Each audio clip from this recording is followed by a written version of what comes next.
Salut tout le monde, on se retrouve pour la deuxième partie de la présentation de de l'évolution que j'ai faite pendant mon absence.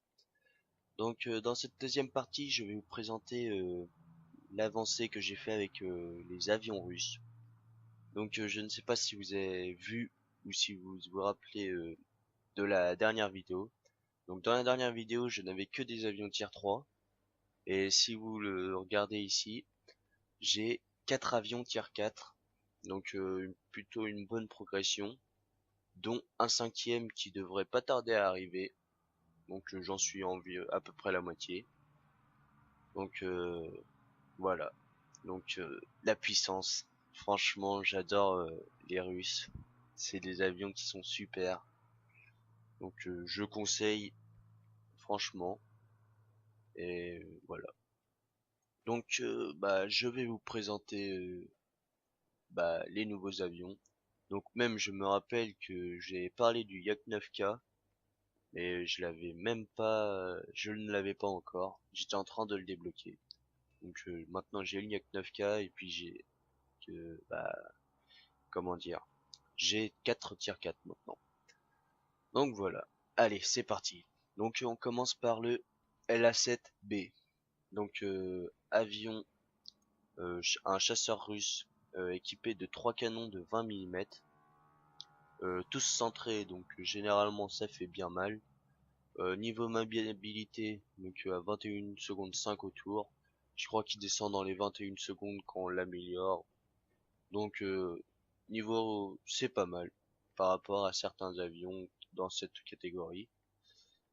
Qu'est-ce que je pourrais dire d'autre? Bah ça serait tout. Après les Russes c'est résistant. Quand on va dans modification, on peut voir qu'on peut ajouter de blindage. Donc blindage vert, blindage de coque, tout ça. Là vous pouvez voir, hein, je viens juste de l'avoir parce qu'au niveau amélioration, c'est pas trop avancé. Après, le Lyoshin 10. Voilà. Euh, Comme le Lyoshin 2, c'est exactement la même chose, sauf que le Lyoshin 10 il va plus vite, car le niveau des ailes il est plus fin, donc il y a moins de résistance à l'air. Voilà, on a une bonne avancée. Niveau vitesse, puissance de feu, bon, j'ai envie de dire c'est comparable, hein, c'est la même chose. Le seul changement qu'il y aura, c'est quand il y aura le Lyoshin 10 1946, où là on passera à une autre catégorie d'armement. Et ça, je vous réserverai cet armement pour quand je l'aurai. Le Lyoshin 10, lui, est équipé de 2 canons de 23 mm et 2 canons de 7 mm, et d'un artilleur arrière de 12 mm. Donc, euh, Niveau maniabilité, il est quand même il arrive à être plus maniable que certains chasseurs. Donc c'est impressionnant quand même, parce que un bon chasseur lourd. Là, ils disent que c'est un attaquant. Donc pour un avion de cette taille, arrive à être plus maniable que certains chasseurs, je trouve que c'est pas mal. Bon après, bien sûr, par rapport au chasseur, il est limité lui par la vitesse. Donc voilà. Après, le fameux Yak 9K. Certaines personnes qui jouent les Russes justement pour ça, pour son canon. Le canon des Yak 9, la fameuse rangée de gros avions de bourrin, j'ai envie de dire. Là, du 45 mm. Vive les one shot, hein, j'ai envie de dire. Et puis là ici un petit canon de 12 mm. L'avion est très maniable, 17 secondes au tour. 17 secondes avec un 45 mm, donc on arrive à être plus maniable qu'une grande partie des avions. Et en plus, avec les 45 mm, ce qui est encore mieux quand on est en combat tournoyant, c'est que c'est encore plus facile de toucher la cible. C'est un avion qui est très bien. Bon après c'est un peu plus dur dans les face à face parce que pour moi c'est plus dur parce que je bourrine pas, mais certains adversaires qui vont aller bourriner, c'est-à-dire appuyer, maintenir le bouton de la souris pour tirer avec. Moi franchement je vous le dis, ça sert à rien. Parce qu'il y a tellement peu de munitions que ça sert à rien de mitrailler. Et en plus au bout de 4 coups le canon est enrayé. Moi je tire coup par coup, c'est-à-dire que je tire un coup, puis je retire peut-être une seconde, 2 secondes après. Donc il y a moins de risques que je l'enraye et puis au moins je peux rajuster plus facilement mon tir avant de retirer. Alors après le LA7, donc j'ai mal commencé, j'aurais dû commencer par lui, car le LL7 arrive avant le LA7B, donc lui est équipé de deux canons de 20 mm, donc comparable au LA7B, donc bon, il a 17 secondes au tour, un peu mieux que le LA7B quand même. Bon bah c'est encore assez bon en maniabilité pour c'est très bon pour maniabilité pour ce niveau. Les canons, donc je crois même que j'ai même pas les munitions améliorées. Donc quand on met les munitions améliorées, c'est obus à fragmentation, donc généralement ouais, c'est pas mal. Et puis pour terminer, le dernier, le Yak 9U, donc de la rangée des Yak 9, mais sauf que lui c'est le premier tier 4 et c'est pas le tier 4 on va dire bourrin. Parce que lui il est juste équipé de deux canons, deux mitrailleuses de 12 et un canon de 20. Et y a rien d'autre. Donc mais bon comme tout est centré, il fait quand même assez mal. Et quand on améliore les munitions, je crois qu'il fait mal aussi. Donc bah certains qui n'aiment pas les Russes, donc je connais quelqu'un mais je vais pas dire le nom, vont plus préférer affronter des avions comme ça, car bah ils auront pas les fameux canons qui one shot. Donc voilà. Mais par exemple, je vais vous montrer le Yak 9P quand on fait modification. Donc on peut voir que quand on améliore, par exemple là, on passe avec un canon de 37 mm et deux canons de 20. Donc là ça va faire très mal. Et quand on met le UT, encore mieux. En modification là, on passe là, on va passer à un canon de 20 et à un canon de 45 mm. Donc déjà quand on aura plus de 45 mm, on aura toujours un canon de 20 qui va pouvoir tirer et puis faire mal. Donc franchement, les Yak 9 en plus, ils ont une super maniabilité, vous pouvez voir 19 secondes. Euh, Franchement c'est bien. Je pense que c'est des avions qui vont faire plaisir à jouer. Après il y a aussi le fameux LA9 là que je pense que je vais m'amuser aussi avec 4 canons de 23 mm. Le I-185 donc je pense qu'il est comparable au I-185 M82. Donc 3 canons de 20. Après en maniabilité c'est un peu moins, encore c'est la même maniabilité, je peux même peut-être plus un peu plus maniable. Puis bon je vous l'ai pas dit mais le Lyoshin 10, 4 canons de 23 aussi, et puis un artilleur arrière avec un canon de 20 mm. Donc franchement les Russes c'est une nation à faire si vous pouvez. Après aussi une nouveauté que je peux vous montrer avec les avions, c'est au début ils ont mis ça avec les chars et maintenant c'est disponible avec les avions. Donc le blindage. Donc là on peut voir des plaques de blindage de verre, tout ça. Et puis on peut voir l'intérieur de l'avion. Donc où sont situés les canons, le moteur. Donc là encore le canon, celui de 23 mm. L'huile de le système hydraulique, l'huile hydraulique. Après encore le moteur, les réservoirs d'essence, les barres de renfort des ailes. Donc après le système de contrôle des directionnels, le liquide de refroidissement. Ouais, parce que ici quand on a généralement quand on a les ouvertures, il y a un truc de liquide de refroidissement derrière. Donc voilà. Hop, puis c'est disponible avec tous les avions. Bon bah cette présentation est finie, donc maintenant on va faire comme pour les Américains et on va aller en bataille. Donc faut que j'aille vous présenter ces petits monstres. Allez, à tout de suite. Allez, c'est parti. On se retrouve pour la bataille avec les Russes. Donc on va commencer avec le Yoshin 10. Donc je vous rappelle l'armement. Donc deux canons de 23 et deux mitrailleuses de 7 mm et un artilleur arrière de 12 mm. Donc c'est parti. Donc la map c'est Peleliu si oui, c'est ça. Donc Peleliu qui est une map franchement qui est bien. Donc on est bien à découvert et puis bah l'avantage c'est comme il n'y a pas beaucoup de d'obstacles on va dire, on se fait pas facilement avoir par le décor des avions qui arrivent de on ne sait où. Alors voilà, là, va dire que c'est mieux ces cartes découvertes. Donc je pense que je vais aller en face à face avec le Yoshin 10. Bon, même ça serait mieux de le faire avec plus le Yoshin 46, les 4 canons de 23. Bon, après, par exemple, ça là, un petit avion de réserve, je pense que je vais pas avoir trop de mal à le dézinguer, hein. Faut que je fasse gaffe quand même si ça va arriver de là-bas. Je vais prendre ceux qui sont derrière, comme le Mustang, puis le Typhoon. Comment surprendre les avions? Non, oh là là. Ça m'énerve les personnes qui font ça un peu.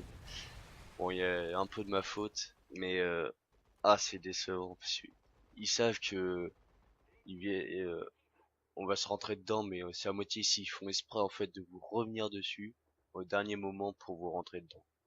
Et je trouve que c'est dommage que ça se finisse comme ça, c'est à moitié de l'anti-jeu, j'ai envie de dire. Mais bon, on n'y peut rien, hein. Il y en a qui préfèrent faire ça, donc on va pas les engueuler pour ça. Donc le dernier, c'est parti. Faire gaffe aux artilleurs de 13 à l'arrière.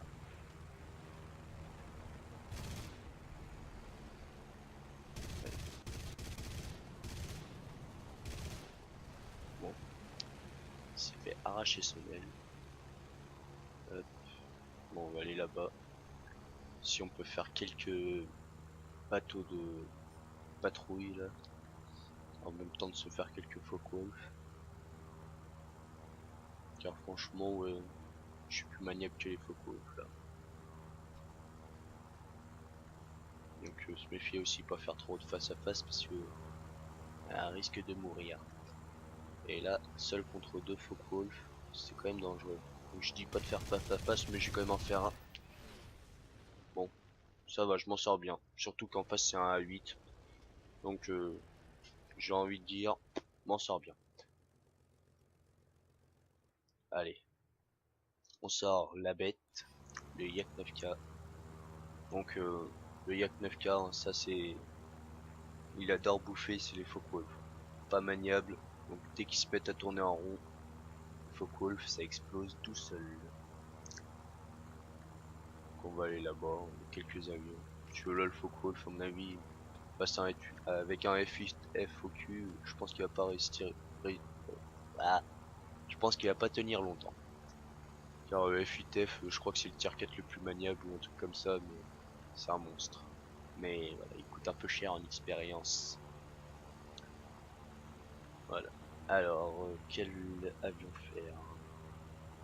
Je pourrais aller au bombardier, petit B-17 là qui fonce comme un malade.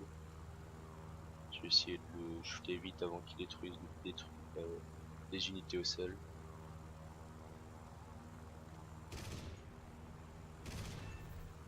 Voilà, dans la queue. Aïe aïe.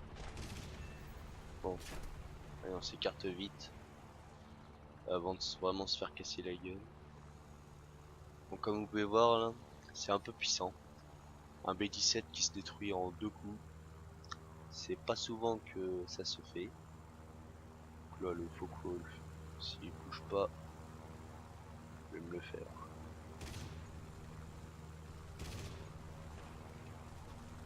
Voilà. S'il peut se mettre en combat tournoyant, c'est super.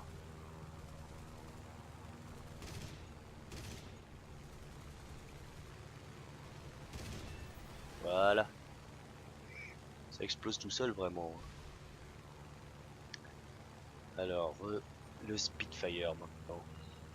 Même si un Focke-Wulf qui arrive.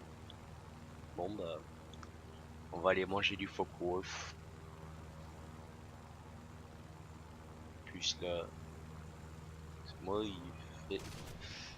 Hop, s'écarter. Oh, ils m'ont pas laissé. Même pas laissé mon petit déj. Bon bah, on va faire un autre allemand. Même si c'est pas le Focke-Wulf. Même pas. Voilà, j'ai pas de chance. Donc, oh, il y a du Focke-Wulf qui arrive. Ça va, il y a de l'allemand en face. Petit BF-109. Ça aussi c'est pas mal à manger.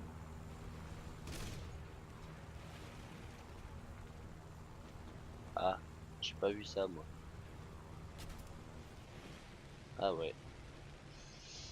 Bon bah, j'ai qu'à faire un peu plus gaffe à ce que je fais, car je n'ai même pas vu le Typhoon MKB m'arriver dans le dos. Bon bah voilà, au moins vous avez vu la puissance. Donc maintenant le LA7B, donc les trois canons de 20 mm. On va essayer d'aller voir le PVJ. Puis un petit focus en plus, oh, ça c'est parfait. Franchement, euh, les Russes ils adorent bouffer les Allemands. Des bons petits focus là, pas maniabilité. Et puis les ailes un peu trop fines à mon goût, donc ça explose un peu facilement. Donc, je crois qu'il vient par là. Non, il suit le Spitfire. C'est bien. Qui se mettent à tourner en rond. Ouais, je vais m'en occuper. Hop, on s'approche un peu. Oh là là. On freine.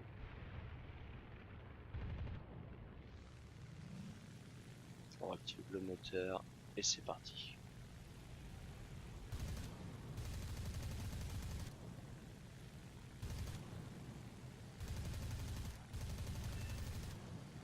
Voilà. Donc aussi un défaut des Russes, comme vous voyez, pas beaucoup de munitions. Là il m'en reste déjà plus que 180. Je crois que là-dessus c'est 75 munitions par canon. Bon, je pense que c'est un F4U1C. Donc attention.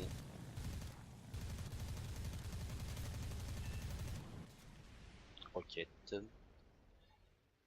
Ça je sais pas pourquoi, je m'en méfiais je m'en doutais un peu des roquettes. Mais bon, j'ai cherché le face à face, bah je l'ai eu. Bon, je l'ai quand même détruit. Mais bon, toujours ces roquettes, et ça c'est chiant. Je vais l'avouer. Il y en a, ils en profitent bien des face à face quand ils ont les roquettes. Ils mitraillent comme des malades, ils balancent toutes leurs roquettes à fond. Et voilà.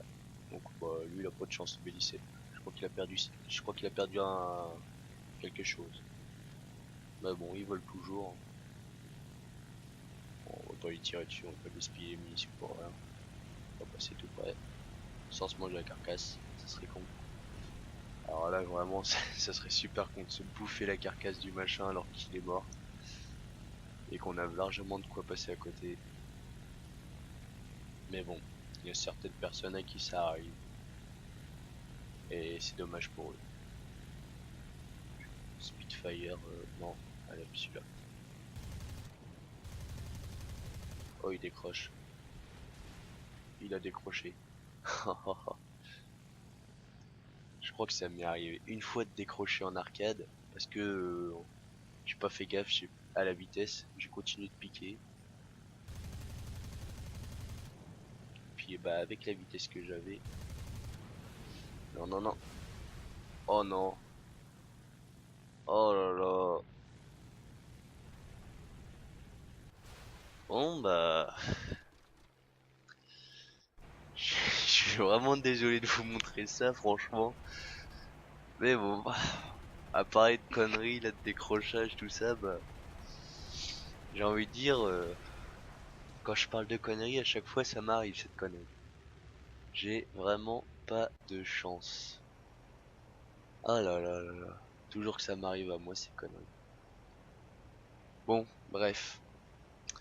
Donc, bah, voilà, c'était la deuxième partie de, on va dire, la, la série Progression après le retour.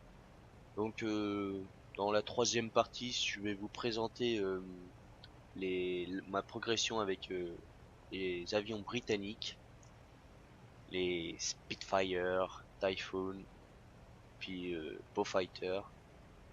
Voilà. Donc à la prochaine. À plus.